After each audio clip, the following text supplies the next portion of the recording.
So music kind of get us all on this same wavelength and harmonized. That tune stays with you, and the words. So, before we start the actual presentations, I'm going to give you a couple of news bits and sort of try to frame the day a little bit. Some of you may have seen, it's over on the wall, the front page of the Seattle Times today. Above the fold, big picture about the breakthrough that was announced yesterday morning from NOAA, that they have agreed to include Lolita, captured in 1970 right here in Penn Cove, for anyone who isn't familiar with her story by now, and has been at the Miami Seaquarium in a little tank that is 35 by 80 feet by 20 feet deep at its deepest for 43 years. For the last 33 years, all by herself. That's really hard to imagine. But in the last 2 years, she has a team of lawyers.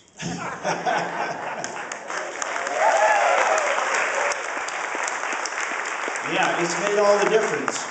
We've been trying to make every argument we could for almost 20 years, but now, we have some muscle. And they have filed petitions. There are 2 suits still pending, because this is still pending. I mean, this was a major announcement that they do intend to include her in the language of the ESA that lists her family, the Southern Resident Community, as endangered since 2005. She is now acknowledged as a member of her family. That's good. But there is some language in the Federal Register that will be published Monday, but NOAA sent it out with their announcement yesterday, that says that captivity per se is not a violation of the ESA. So that's not a problem, and it really doesn't elaborate on what for. So it just kind of leaves it at that. And it also says that releasing a member of an endangered species is a violation under the ESA. Yeah, I mean, that sort of, taketh away right after they giveth. So that's very problematic language. Lynn Berry, who will be here this afternoon if she's not already, she'll be on the panel this afternoon, is pretty much the point person at NOAA for making that determination. I'm sure she didn't write all that language herself, but she is, very crucial in that, and she's an old friend of ours. So it really is a very positive step, but there's still a comment period, and it really will be a year before it's final. The comment period goes until March 28th, and what it appears that we need to do is what we've been trying to do all this time, but now in a very compressed, very power-packed few weeks, is to convince NOAA and the world that she is likely to be harmed if she stays in captivity. You can't harm a member. They have to say that, as the Seaquarium, where she is, has always been saying, is that she's perfectly fine there. So we have to show that although miraculously she is in good health, that captivity harms. It's just incredible that she's in good health, but as long as she is, she can come home for sure. But captivity per se, look at all the history of it, it's dangerous. And that returning her to her home waters for a very phased retirement program is safe.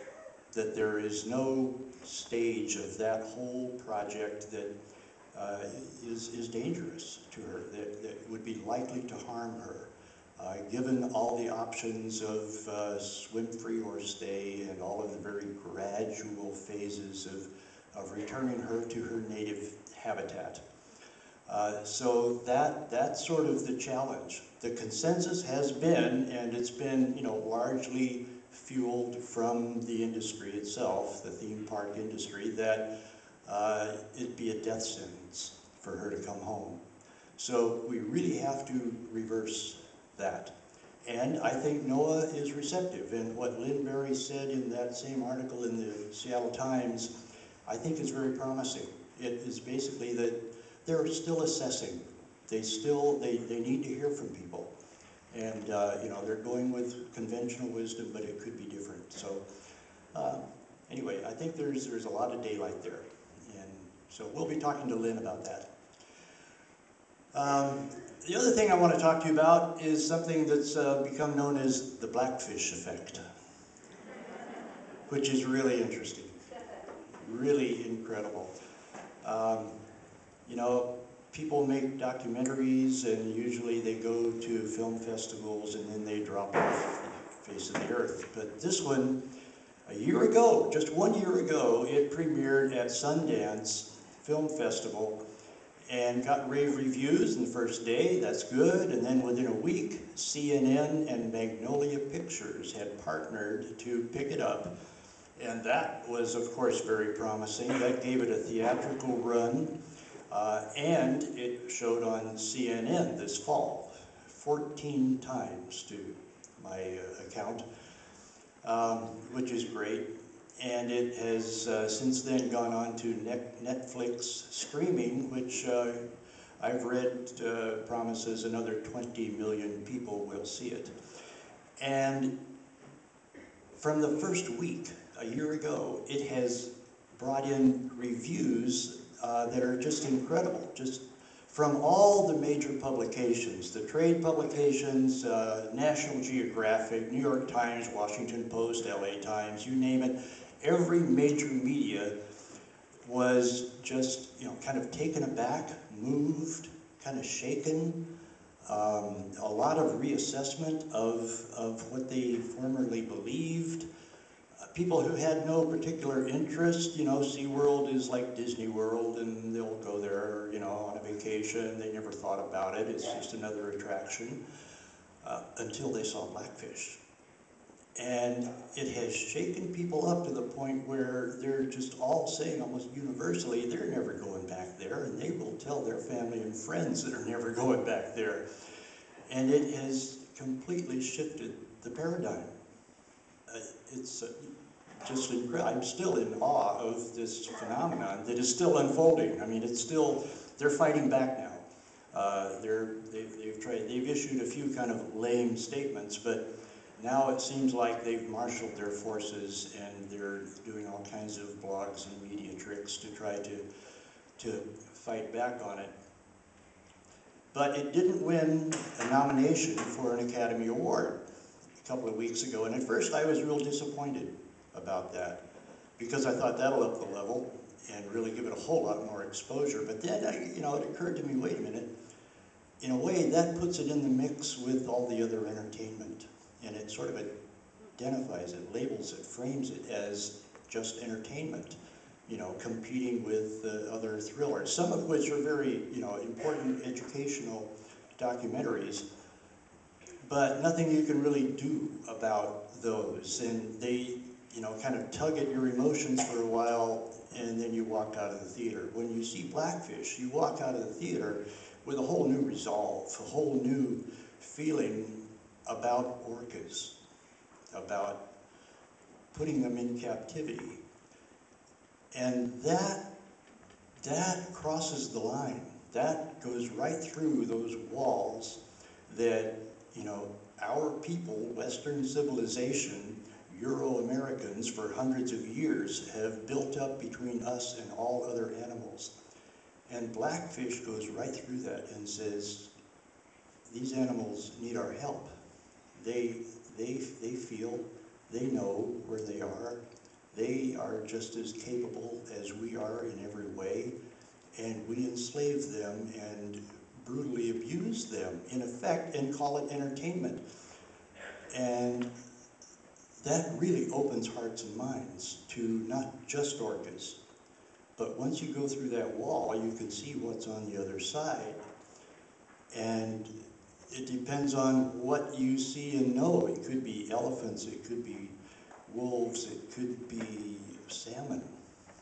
It could be just the the amazing wonders of nature, but it opens your eyes to them once you begin to go through that wall and really feel, not just know cerebrally, but feel the pain of those animals and the joy in the contrast of how they really live in the wild. And it's really shifted the paradigm. So for the first time, we were in the mainstream, and SeaWorld is the fringe element. That's different.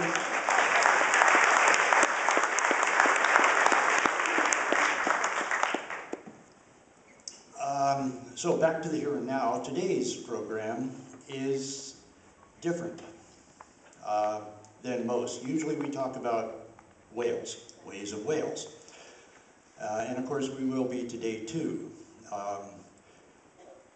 You know, usually we bring up whatever is the sort of the recent research, some interesting stories, stuff going on with whales. Like for instance, there's a new field study off Sri Lanka, just announced a couple of weeks ago.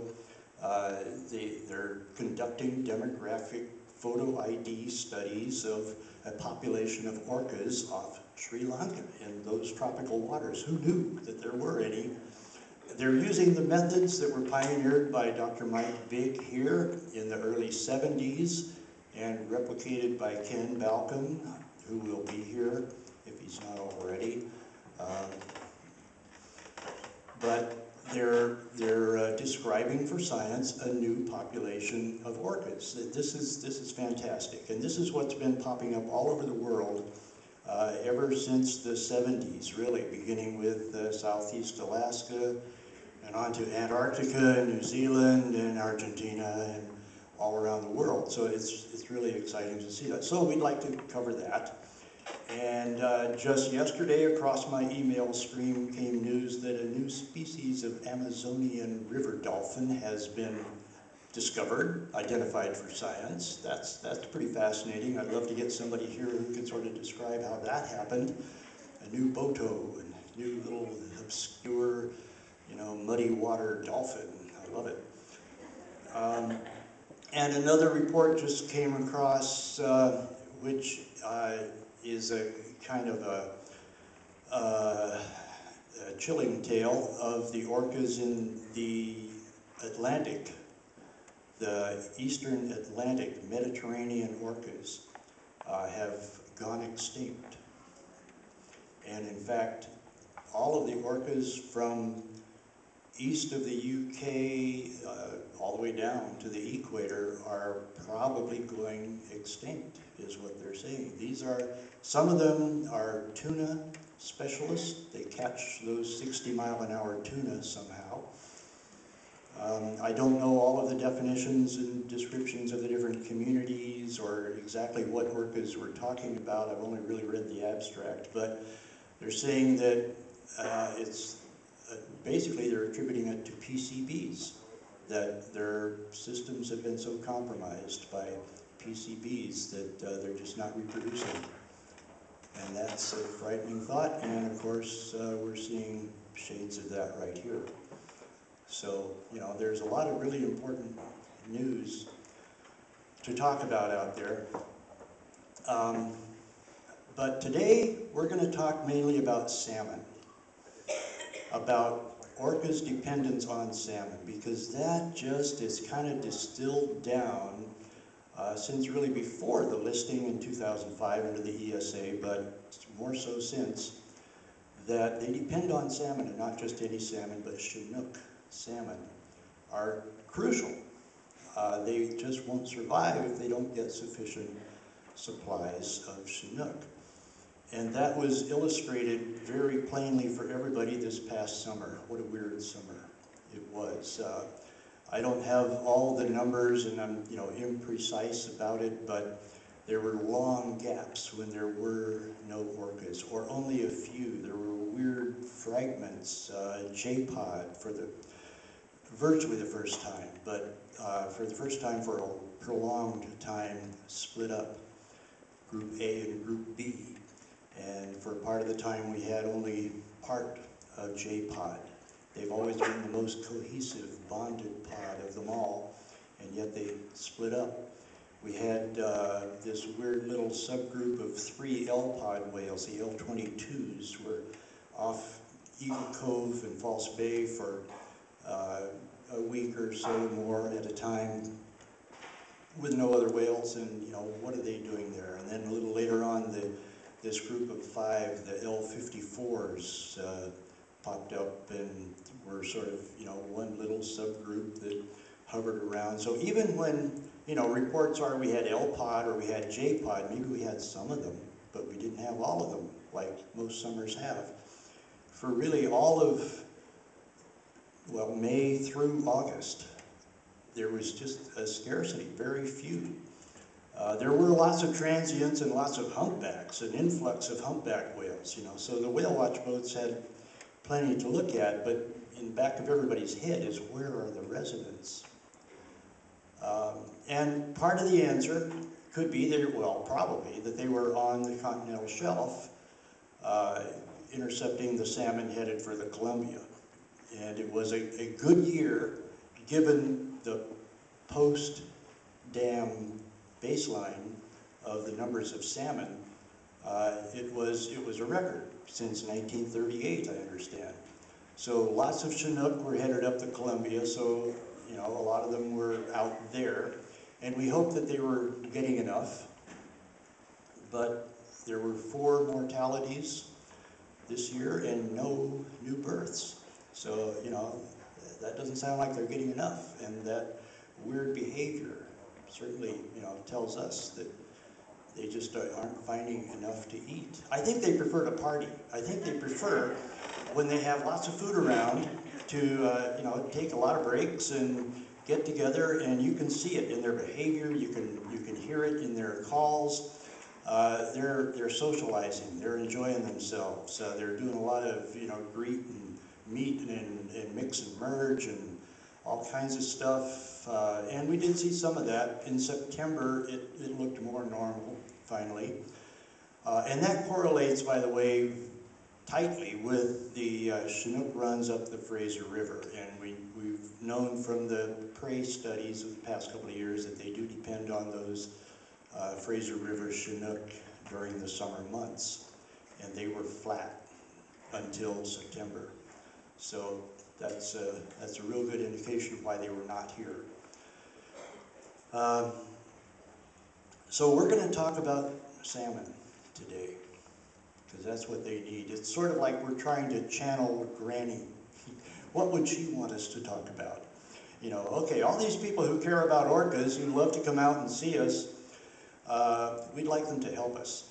So today we're going to talk more for the whales than about them. You know, kind of as if the elder matriarchs of the southern resident community had a meeting. You know, the EM, SRC, you know, they meet every 3rd Thursday. And they passed a resolution, a little imagination game here, saying, help us bring back the salmon. That's what we need. We need Chinook. We need plentiful runs. They founded their community, their culture on abundant Chinook runs for thousands of years. And in the last 100 years, they've dwindled, and now they're having a pretty hard time finding enough. So we need to help them find Chinook. So that's what we're going to be talking about today. We're going to uplift salmon. We're going to try to shift some paradigms. And that leads us right into our first speaker. I'd like to introduce Jim Likatowicz. Is the author of Salmon Without Rivers and Salmon, People, and Place. 2 incredibly valuable books. They're out on a table. I highly recommend everyone to go home with one and read it. It goes beyond the numbers, the statistics, the sort of the superficial history, and looks at the ideas, the assumptions, the paradigms, the beliefs, the consensus realities that are behind our approach, our Western civilization, industrial, product-oriented approach to having enough salmon. And this is really valuable because that's sort of the driver. That's what governs the behavior, both individual beliefs and especially institutional, the organizations, whether governmental or independent. They are still subject to that sort of reality. And so that's been what has directed the efforts to help salmon. And salmon are not being helped. And if we don't help the salmon, we can't help the orcas. So with that, I would like to bring up Jim Likatowicz.